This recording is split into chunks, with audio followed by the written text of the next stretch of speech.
الحمد للہ رب العالمین والصلاة والسلام علی سید الانبیاء والمرسلین وعلی آلہ واصحابہ اجمعین اما بعد فاعوذ باللہ من الشیطان الرجیم بسم اللہ الرحمن الرحیم یا ایہا الذین آمنوا کتب علیکم الصیام کما کتب علی الذین من قبلکم لعلکم تتقون۔ صدق اللہ العظیم۔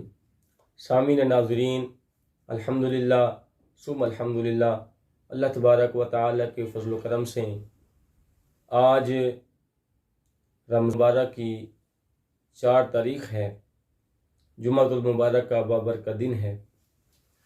رمضان المبارک کا بابرکت مہینہ اپنے اختتام کی طرف گامزن ہے۔ ایام معدودات، چند دن باقی ہیں، پھر یہ رمضان المبارک کا بابرکت مہینہ ہم سے رخصت ہو جائے گا۔ لیکن رمضان المبارک کی برکتیں، رحمتیں جو بندہ حاصل کرنا چاہتا ہے، اس کو چاہیے کہ اس ماہ مقدس میں جتنا ممکن ہو سکے اللہ تبارک و تعالیٰ کی عبادت کرے، اللہ تبارک و تعالیٰ کی رضا کے لیے تلاوت قرآن کرے۔ نبی کریم علیہ الصلوۃ والسلام کے غلاموں، رمضان المبارک کا ادب و احترام جس نے بھی کیا ہے، اللہ تعالیٰ نے اس کو رمضان المبارک کی برکتیں عطا فرمائی ہیں۔ کتابوں میں ایک واقعہ ملتا ہے، محمد نامی ایک شخص تھا جو پورا سال گناہوں میں رات دن گزارتا تھا، دن کو گناہ، رات کو گناہ، شراب نوشی، جوا، یہ تمام کے تمام کام اس کی زندگی میں تھے۔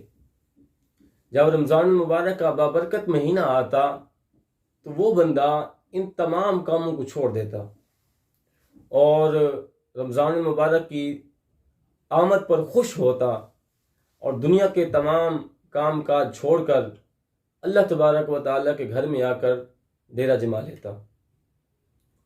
لوگوں نے اس سے سوال کیا کہ تو کس طرح کا انسان ہے کہ پورا سال 11 مہینے تو گناہوں میں گزار دیتا ہے، زنا میں گزار دیتا ہے، شراب نوشی کرتا ہے، جوا کھیلتا ہے، لیکن جب رمضان کا چاند نظر آتا ہے تو تمام کے تمام کام چھوڑ دیتا ہے اور اللہ کے گھر میں آ جاتا ہے۔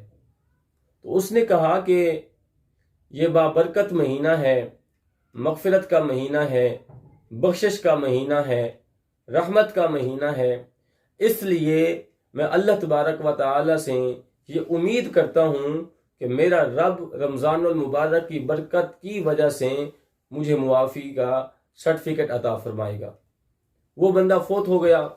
کچھ عرصے کے بعد کسی نے اس کو خواب میں دیکھا اور اس سے سوال کیا، ما فعل اللہ بکا، اللہ نے تیرے ساتھ کیا معاملہ کیا ہے؟ تو اس نے کہا کہ اللہ تبارک و تعالی نے مجھے بخش دیا ہے۔ تو پوچھنے والے نے پوچھا کہ کیا وجہ تیری بخشش ہو گئی کہ تو پورا سال گناہ کرتا تھا، شراب پیتا تھا؟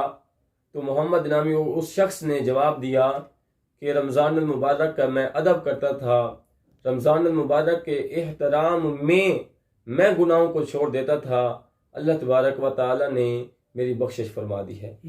ناظرین کرام، آپ نے اس حکایت سے یہ سبق حاصل کر لیا ہوگا۔ امید کرتا ہوں کہ جو بندہ رمضان المبارک کا احترام کرتا ہے تو اللہ تبارک و تعالیٰ اس کو کتنا انعام و اکرام عطا فرماتا ہے۔ اللہ تعالیٰ ہم سب کو رمضان المبارک کا ادب و احترام کرنے کی توفیق عطا فرمائے۔